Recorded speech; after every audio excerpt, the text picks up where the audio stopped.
বীরহাটাতে BJP বিক্ষোভ মিছিল শুরু করেছে। কলকাতায় ল কলেজের ছাত্রীকে ধর্ষণের প্রতিবাদে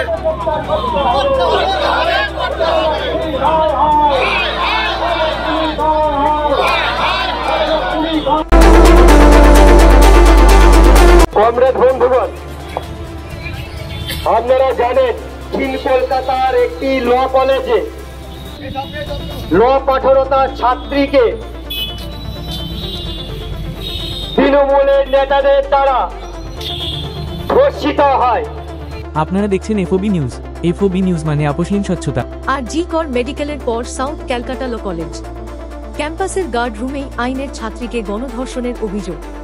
25শে জুন সন্ধ্যা 7:30 থেকে রাত 10:50 মধ্যে ক্যাম্পাসে এই অপরাধ সংঘটিত হয়েছিল। ছাত্রীকে গণধর্ষণের অভিযোগে গ্রেপ্তার হয়েছেন মনোজিৎ মিশ্র বয়স 31, প্রমিত মুখার্জি বয়স 20 এবং জাইদ আহমেদ বয়স 19। কংগ্রেসের ছাত্র সংগঠনের সাথে যুক্ত মনোজিৎ আইন কলেজের প্রাক্তন ছাত্র, বাকি দুজন বর্তমানে ওই কলেজেরই ছাত্র। এখন প্রশ্ন উঠছে, একজন প্রাক্তন টিএমসিপি নেতা কলেজে এই দাপট দেখায় কি করে? অনেকে বলছেন বছরের পর বছর কলেজগুলোতে ছাত্র ভোট না হওয়াই এর অন্যতম কারণ। নির্যাতিতার গলা, বুক, নিম্নাঙ্গের নমুনা সংগ্রহ ও প্রেগন্যান্সি টেস্ট করা হয়েছে ক্যালকাটা মেডিকেল কলেজে। তথ্য সামনে এসেছে, নির্যাতিতার যৌন নির্যাতনের প্রমাণ মিলেছে। যৌনাঙ্গে একাধিক আঘাতের চিহ্ন মিলেছে, গলায় নখের আঁচড়ও। তবে ইউরিন টেস্টে প্রেগন্যান্সি রিপোর্ট নেগেটিভ। অপরদিকে অভিযুক্ত মনোজিতের মোবাইলে মিলেছে ছাত্রীর 1.5 মিনিটের বিবস্ত্র ভিডিও। এই ঘটনায় রাজ্য রাজনীতি উত্তাল। সাউথ ক্যালকাটা ল কলেজে আইনের ছাত্রীকে গণধর্ষণের অভিযোগে প্রতিবাদে গর্জে উঠেছে রাজ্যের সর্বত্র। ল কলেজের সামনে বিক্ষোভ দেখায় এসএফআই, ডিইএফআই। বন্ধ গেট টপকে কলেজের ভিতরে ঢুকে ছিঁড়ে দেয় মমতা বন্দ্যোপাধ্যায় ও অভিষেক বন্দ্যোপাধ্যায়ের ছবি দেওয়া ফ্লেক্স। ধর্ষিতার ন্যায় বিচারের দাবিতে প্রতিবাদ কলকাতা ছাড়িয়ে জেলায় জেলায় পৌঁছে গেছে। পিছিয়ে নেই পূর্ব বর্ধমান। 28 তারিখ শনিবার শহর বর্ধমানের বীরহাটা সংলগ্ন এলাকায় ডিইএফআই ও কার্জনগেট চত্বরে জেলা বিজেপি প্রতিবাদ, বিক্ষোভ ও রাস্তা অবরোধ করে। গলসি এলাকায় জেলা কংগ্রেস NH19 অবরোধ ও বিক্ষোভ কর্মসূচি করে, সাথে গলসি থানায় ডেপুটেশন এবং অবিলম্বে বাংলার মুখ্যমন্ত্রীর পদত্যাগের দাবি জানায়। দেখুন সেই খণ্ডচিত্র।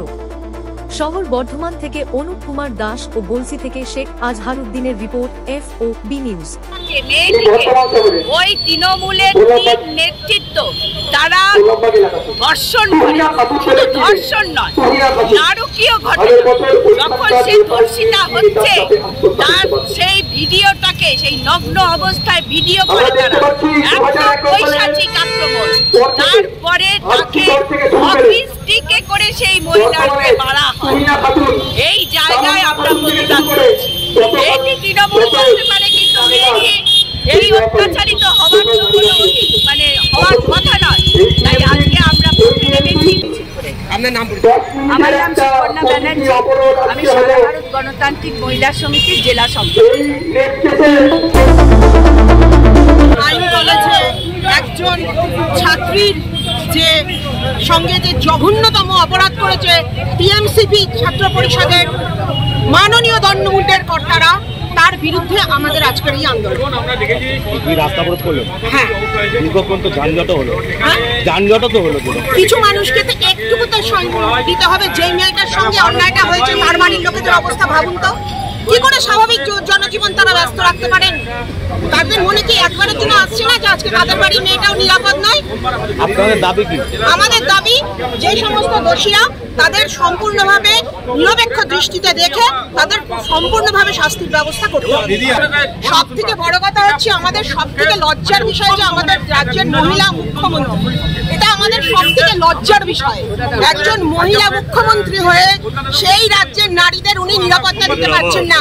আজকে অভিষেক বন্দ্যোপাধ্যায়, যাকে উনি ওনার উত্তরসূরি বলে মনে করেন, তার মেয়েটাও তো বড় হচ্ছে। সেই আজানিয়ার যদি কোনো হোস্টেলে পাঠান বাইরে, সেইখানে যদি তার সঙ্গে এই ঘটনাটা ঘটে, উনি কি একইভাবে রিয়াকশন দেবেন, না তখন অন্য কোনো পার্টির শ্রাদ্ধ করবেন? সুতরাং নিজের ঘাড়ে যতক্ষণ না ঢুকছে না, ওনার দৃষ্টি খুলবে না। ওনার কাছে আমাদের ভারতীয় জনতা পার্টির থেকে সরাসরি চেতাবনী দিচ্ছি যে অবিলম্বে আপনি গ্রেপ্তার করুন, না হলে পরে কিন্তু ভারতীয় জনতা পার্টি রাস্তায় আছে এবং ভবিষ্যতেও থাকবে। আপনার নাম পরিচয়? অনিন্দিতা পাল, জেলা মুখপাত্র, ভারতীয় জনতা পার্টি, বর্ধমান। আজকে আপনারা কি করলেন? আপনারা সবাই জানেন যে গত দুদিন আগে দক্ষিণ কলকাতা কসবার ওখানে যে ল কলেজ আছে, সেই ল কলেজের যে ছাত্রী, সেই ছাত্রীকে কিন্তু গ্যাং রেপ করা হয়েছে। সেই রেপ কিন্তু তৃণমূলের ছাত্র পরিষদের নেতা, ওইখানকার ওখানে অস্থায়ী কর্মী। সে কলেজ বন্ধ হয়ে যাওয়ার পরে কি করে সে ওখানে থাকে এবং ওখানকার যে সিকিউরিটি ছিল তারা কি করছিল, তারা কি করে এদেরকে ভেতরে ঢোকার অনুমতি দিল কলেজ বন্ধ হয়ে যাওয়ার পর, কলেজ প্রিন্সিপাল কি করছিল, এদেরকে দায়িত্বটা নিতে হবে। তারই প্রতিবাদে আজকে আমরা বলছি 1 নম্বর ব্লক কংগ্রেসের সভাপতি নবিরুল হক চঞ্চল, ওর নেতৃত্বে আমরা আজকে NH-19 আজকে আমরা অবরোধ করলাম। এই অবরোধে উপস্থিত ছিলেন পশ্চিমবঙ্গ প্রদেশ কংগ্রেসের সাধারণ সম্পাদক, AICC সদস্য শ্রী অভিজিৎ ভট্টাচার্য মহাশয়, STSL এর চেয়ারম্যান বর্ধমান জেলা অমলান এবং পূর্ব বর্ধমান জেলা কার্যকরী সভাপতি বুলবুল আহমেদ শেখ এবং বলছি বিধানসভা যুব কংগ্রেসের সভাপতি আকিব জাবেদ এবং আরও কংগ্রেসের নেতৃবৃন্দ। আপনার নাম আর পরিচয়? আমার নাম সঞ্জয় খান, আমি পশ্চিমবঙ্গ প্রদেশ যুব কংগ্রেসের সাধারণ সম্পাদক।